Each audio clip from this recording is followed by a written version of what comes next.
Olá, você acompanha agora as principais notícias e as reportagens da nossa equipe de jornalismo. As vendas pela internet bateram recorde com um aumento de 40% no ano passado. O Danilo já sonhava com as vendas online, enquanto vendia no balcão da loja física. No finalzinho de 2019, ele mudou o jeito de operar e o e-commerce virou mais que uma realidade. Em 2020, veio a pandemia e o empresário viu as vendas de utilidades domésticas e brinquedos dispararem. E para conseguir atender tantos pedidos, foi preciso um replanejamento. Alugamos estrutura maior, contratamos mais gente e demos a sorte de que toda a paralisação de comércio não nos atingia. Isso fez com que a gente conseguisse muito sucesso nesse tempo de pandemia. E aumentamos, portanto, também a questão do tamanho do portfólio de produtos a serem comercializados. O número de canais também de venda aumentou um pouquinho. Podemos dizer que, na média, eu me dobrei de tamanho, sem dúvida alguma. Em um ano? Em um ano. Foi um desafio e tanto, não só para os grandes varejistas, que investiram muito mais, quanto para os pequenos e médios empreendedores, que tiveram que se aprimorar. A internet ela é muito dinâmica.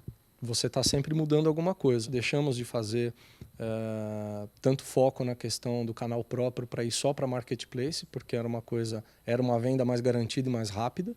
Isso casou bem com a questão da pandemia, porque a venda é de fato mais garantida todo dia. Então eu não preciso cuidar de outras áreas. O marketplace faz isso por nós. A pesquisa Perfil do e-commerce aponta que o Brasil bateu um recorde em 2020, totalizando mais de 1.300.000 novas lojas online. Um crescimento que não era esperado, mais de 40,7% ao ano. Essa foi a maior aceleração do setor desde que a pesquisa foi iniciada, em 2015. Os pequenos negócios representam uma fatia significativa do segmento e foram responsáveis em grande parte pelo impulso.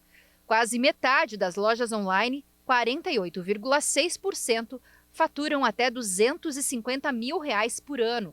Os estados de São Paulo, Rio de Janeiro e Minas Gerais abrigam a maior parte das lojas. Nesse momento de pandemia, acaba que muitos varejistas não tiveram opção e tiveram que se adaptar para continuarem sobrevivendo, Então, com isso, a gente vê um grande crescimento de lojas indo para o digital, indo para o e-commerce, E com isso acabam enfrentando novos desafios ali nessa nova plataforma. Os sites considerados pequenos em termos de visitas são a maioria. 88,77% dos sites têm até 10 mil visitas mensais. 8,73% são considerados grandes, com mais de 500 mil de visitas todos os meses. E 2,5% ficam na faixa intermediária, entre 10 mil e 500 mil de visitas por mês. As mídias sociais são adotadas pela maioria dos e-commerces, seja para divulgar produtos ou interagir com clientes. O empresário, o empreendedor, eles precisam ter esse conhecimento técnico. Então, conhecer muito de ferramentas, plataformas, de canais de venda, de marketplace. Então, é algo extremamente desafiador. Então, caso esse empreendedor não tenha o acesso ou conhecimento a todas essas ferramentas, ele precisa se capacitar e contratar pessoas certas, Então, o time que ele tem hoje, as pessoas que trabalham para ele no ambiente físico, não necessariamente são o fit ideal para ele trabalhar no ambiente digital. Então, acho que tem uma adaptação em questão de conhecimento, em questão de alinhamento com o time e no recrutamento, em trazer pessoas certas para conseguirem dar vazão a esses projetos. A vacina contra a Covid-19 produzida na Índia, a Covaxin, apresentou eficácia de 78%. A informação foi anunciada pela fabricante Bharat Biotech. A empresa de biotecnologia indiana e o Conselho de Pesquisa Médica da Índia informaram que a Covaxin apresentou, além da eficácia geral de 78% nos casos sintomáticos leves e moderados, garantia de 100% em casos graves da Covid-19. A eficiência em pessoas assintomáticas foi de 70%. Esses dados sugerem redução na transmissão do vírus. O levantamento também apontou que a Covaxin funciona bem contra a maioria das variantes do SARS-CoV-2. Os dados fazem parte da segunda análise provisória de testes clínicos de fase 3. O primeiro estudo provisório foi feito em março deste ano e apresentou eficácia de 81%. Os resultados de segurança e eficácia da análise final devem ser anunciados em junho. Os pesquisadores observaram os efeitos da vacina 14 dias após a segunda dose em quase 26 mil participantes de 18 a 98 anos de idade. 10% dos voluntários tinham mais de 60 anos. O aumento de casos na Índia levou os pesquisadores a observar os impactos da vacina em um número maior de pacientes sintomáticos. No Brasil, a Covaxin ainda não conseguiu a certificação de boas práticas emitido pela Anvisa. Esse reconhecimento é um dos requisitos para o registro de uma vacina no país e já afeta o cronograma de doses previstas pelo Ministério da Saúde, que assinou um acordo para a compra de 20 milhões de doses do imunizante em fevereiro. O primeiro-ministro espanhol Pedro Sánchez anunciou que o país pretende doar ainda esse ano cerca de 7 milhões de doses da vacina contra a Covid para a América Latina. A declaração foi feita durante cúpula ibero-americana que aconteceu em Andorra. As doses serão entregues somente quando o país europeu vacinar 50% da população. O governo espanhol tem como objetivo imunizar 70% dos 47 milhões de habitantes até agosto deste ano. O governante disse ainda que as doses serão entregues ao COVAX, mecanismo da OMS, e distribuídas pela Organização Pan-Americana da Saúde, a OPAS, que fará a distribuição das vacinas conforme a necessidade de cada país. Assim como vários países europeus, a Espanha também sofreu atrasos na chegada de insumos e vacinas. No início do mês, a Espanha anunciou que começaria a vacinação de idosos a partir dos 60 anos de idade e pretende agilizar a imunização o mais rápido possível. A pandemia fez a expectativa de vida da população de São Paulo cair pela primeira vez desde 1940. Segundo dados da Fundação SEAD, Sistema Estadual de Análise de Dados, em 2020 a estimativa ficou em 75 anos. Em 2020, a esperança de vida ao nascer no estado foi de 75 anos e 4 meses, um ano a menos que em 2019, quando ficou em 76 anos e 4 meses. Para a SEAD, o rápido aumento dos níveis de mortalidade com a expansão da pandemia da Covid-19 em todo o território paulista afetou diretamente os padrões demográficos de longevidade conquistados. O patamar atual de vida média foi o mesmo observado há 7 anos, entre 2012 e 2013. A estimativa é calculada a partir da quantidade de óbitos de uma região, de quantos anos em média uma pessoa nascida hoje deve viver, caso as estatísticas de mortalidade não se alterem no decorrer da sua vida. Como em 2020 a mortalidade no estado de São Paulo aumentou 12% por causa da pandemia, isso teve um impacto direto no cálculo da esperança de vida ao nascer. Segundo a Fundação SEAD, a perspectiva de vida desde 1940 sempre aumentou, mesmo em anos com registro de alta na violência ou com o aparecimento da AIDS. Outro efeito da pandemia foi fazer a diferença na esperança de vida entre homens e mulheres voltar a aumentar. As mulheres chegaram a ter uma esperança de 9 anos a mais que os homens, já que o impacto das mortes violentas é maior entre homens jovens. Agora, a esperança de vida ao nascer das mulheres é 6 anos e 7 meses mais alta que a dos homens. A análise de resultados da imunização em massa em Serrana, no interior de São Paulo, começa na segunda-feira.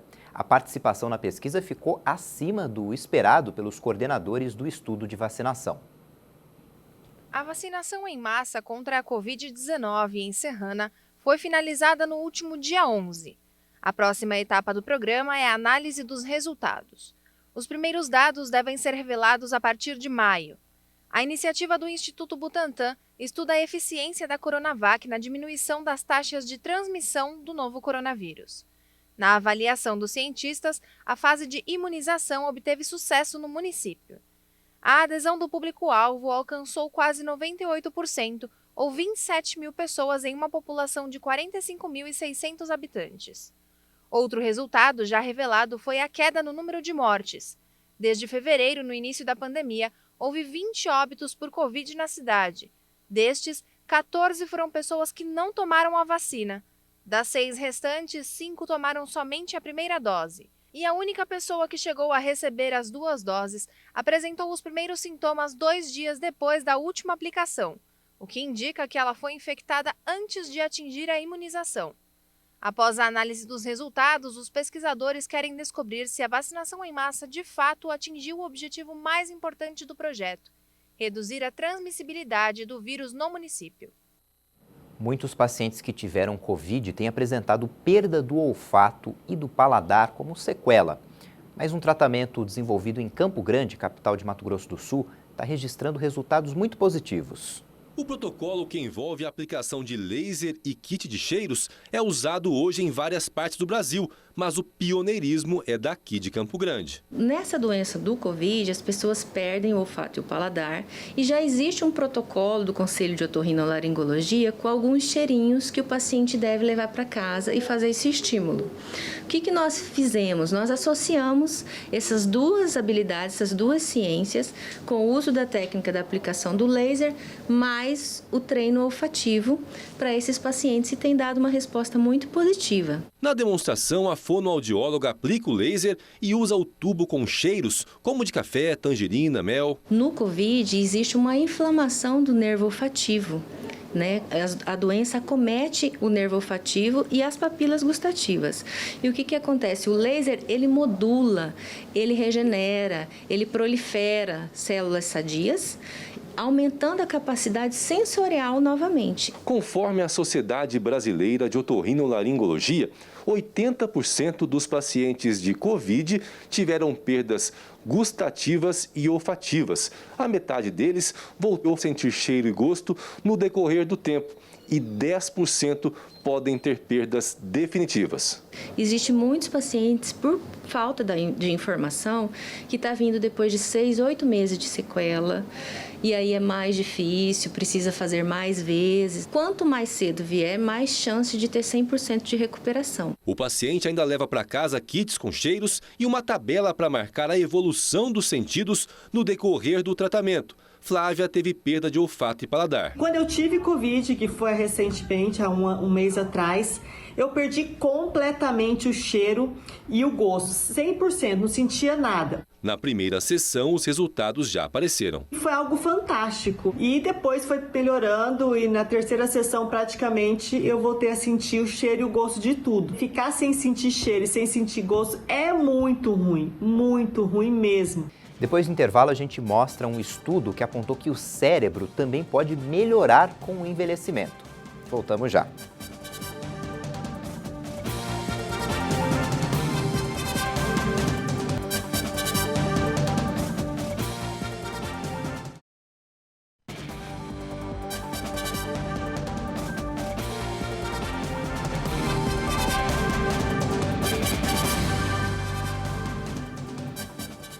Um estudo realizado na Irlanda revelou que o cérebro também pode melhorar com o envelhecimento. O diferencial está no aumento da concentração e na redução da ansiedade.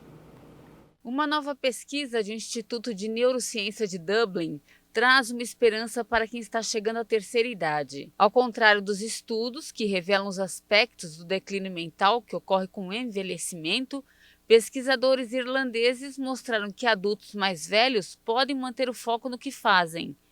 O trabalho, publicado em revista acadêmica, indica que os idosos são menos afetados pela ansiedade e agitação mental que tanto perturbam os mais jovens. A equipe de pesquisadores realizou testes cognitivos e psicológicos com grupos de diferentes faixas etárias, que apontaram que 45% dos mais jovens relataram dispersão, enquanto o problema foi reclamado por apenas 27% dos idosos. E a análise também destacou a habilidade para a adaptação dos idosos, que foram capazes de manter o foco e se motivar para realizar as tarefas. Quase todo o rebanho bovino brasileiro foi vacinado contra a febre aftosa no ano passado. Agora o governo federal busca o reconhecimento de 6 estados brasileiros como áreas livres da doença. 76 milhões de bois e búfalos, o que representa 98% das criações, foram imunizados. Depois desta campanha, o Ministério da Agricultura, Pecuária e Abastecimento reconheceu que o Paraná o Rio Grande do Sul, o Acre, Rondônia, o sul da Amazônia e o noroeste do Mato Grosso estão livres da febre aftosa, o que facilita as exportações de um país. Agora, falta o reconhecimento internacional que foi pedido à Organização Mundial da Saúde Animal. O parecer técnico já foi dado, mas a palavra final ficou para o mês de maio. Será mais um passo importante para que o rebanho do país inteiro seja considerado saudável. Atualmente, apenas Santa Catarina tem o selo de qualidade da OMS Animal. O vice-diretor da Organização Pan-Americana da Saúde, Jarbas Barbosa, alertou sobre a oferta de vacinas falsas.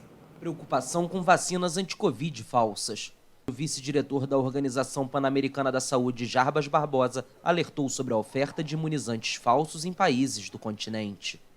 Yes, we have received some information from Mexico. Recebemos algumas informações do México, da Argentina e do Brasil, de que algumas doses foram oferecidas através das redes sociais. Mercados ilegais também oferecem o que provavelmente são vacinas falsificadas. Não são vacinas reais. Ou talvez sejam doses roubadas de uma unidade de saúde que ninguém pode garantir que elas foram armazenadas adequadamente. That no one can assure that they were properly stored. O posicionamento de Barbosa vem após o The Wall Street Journal ter relatado que a Pfizer investiga com autoridades mexicanas a administração de vacinas falsas anti-Covid no país. De acordo com o jornal, dezenas de sites que afirmam vender de forma fraudulenta doses da Pfizer e da Moderna foram identificados em países como México, Estados Unidos e outros. Durante a coletiva, a diretora da OPAS, Carice Etienne, falou sobre a atual situação vivida nas Américas. Equidade implica priorizar aqueles que mais precisam e, francamente, a América Latina e Caribe é a região que atualmente tem a maior necessidade de vacinas. É por isso que defendemos que essa região seja priorizada com a distribuição de vacinas. A especialista em saúde pública ainda fez um apelo aos países que têm mais imunizantes do que precisam que os doem, especialmente para nações da América Latina e Caribe. Em Campo Grande, Mato Grosso do Sul, um médico adotou uma nova forma para se comunicar com os pacientes em recuperação. Ele usa cartazes para conversar com quem está saindo da intubação. Mato Grosso do Sul também sofre com UTIs lotadas. Cerca de 120 pessoas estão na fila à espera de um leito de UTI. UTIs lotadas significa um trabalho dobrado para a equipe médica. Você imagina a tensão em um hospital. Em meio a tudo isso, uma imagem chamou a atenção e viralizou nas redes sociais. O médico elaborou frases em folhas de sulfite e mostrou para uma paciente que passou vários dias entubada. Os recados dizem o seguinte: temos uma notícia para você. Você tem lutado há vários dias contra a Covid. Hoje podemos dizer que você está vencendo esta batalha. Vamos retirar este tubo e voltar a respirar sozinha? O jovem médico Dr. João Antônio Rico disse por que tomou esta iniciativa. O tubo não é o final da linha. O tubo faz parte do tratamento. E a nossa programação, quando entuba um paciente, é sempre pensando já em extubá-lo, que é retirá-lo do respirador. Então, a nossa alegria é poder, depois de 12 a 15 dias, retirar o respirador e fazer com que o paciente volte a respirar novamente. Para fazer os cartazes, o médico também levou em consideração o que ouviu de muitos pacientes que saíram de um estado grave da doença. Essa sensação, muitos pacientes descrevem para nós, é como se eles estivessem renascendo, voltando a viver novamente, recebendo um novo sopro de vida. Não tem alegria melhor que a gente ver uma pessoa respirando sozinha, que é uma coisa básica que a gente às vezes nem percebe, e voltar a respirar sozinho é uma coisa tão maravilhosa para aquele paciente. Mesmo com a pandemia, o mercado de produtos para animais de estimação cresceu no Brasil no ano passado. De acordo com o Instituto Pet Brasil, o segmento cresceu 13,5% em 2020 no país, frente a 2019. Com muitas pessoas trabalhando e ficando em casa, elas passaram a investir mais nos animais de estimação, além dos que decidiram adotar um companheiro durante o período de isolamento. o número de adoções e o número de compra de cães disparou. Os canis não tinham mais cães, porque as pessoas passaram a ficar em casa. Muitas pessoas que viviam sozinhas queriam comprar um cachorro, um gatinho, e então passaram a ter um pet. Então aqueceu o mercado de uma maneira absurda, movimentou demais. Outro fator que colaborou com o setor foi a classificação como essencial, o que permitiu manter lojas e clínicas veterinárias abertas em meio às restrições impostas pela pandemia. O número de banho aumentou muito. Então, a pessoa que dava banho a cada 15 dias passou a dar banho toda semana e não quer ficar com o cachorro sujo dentro de casa. As pessoas que estão de home office começou a aumentar muito mais esse fluxo de banhos. Então, como aqui a empresa, o meu carro-chefe é a parte de banhosa, a parte de serviços, duplicou. No país com mais cães do que crianças, as projeções para o futuro do setor são animadoras, com especialistas apontando uma perspectiva de crescimento de 87% até 2026. Segundo o Euromonitor Internacional, ainda em 2021, o Brasil deve subir um degrau e se consolidar como 6º maior mercado pet do mundo. Essa edição fica por aqui, obrigado pela companhia. Eu lembro que você pode rever nossas reportagens no YouTube. Tchau!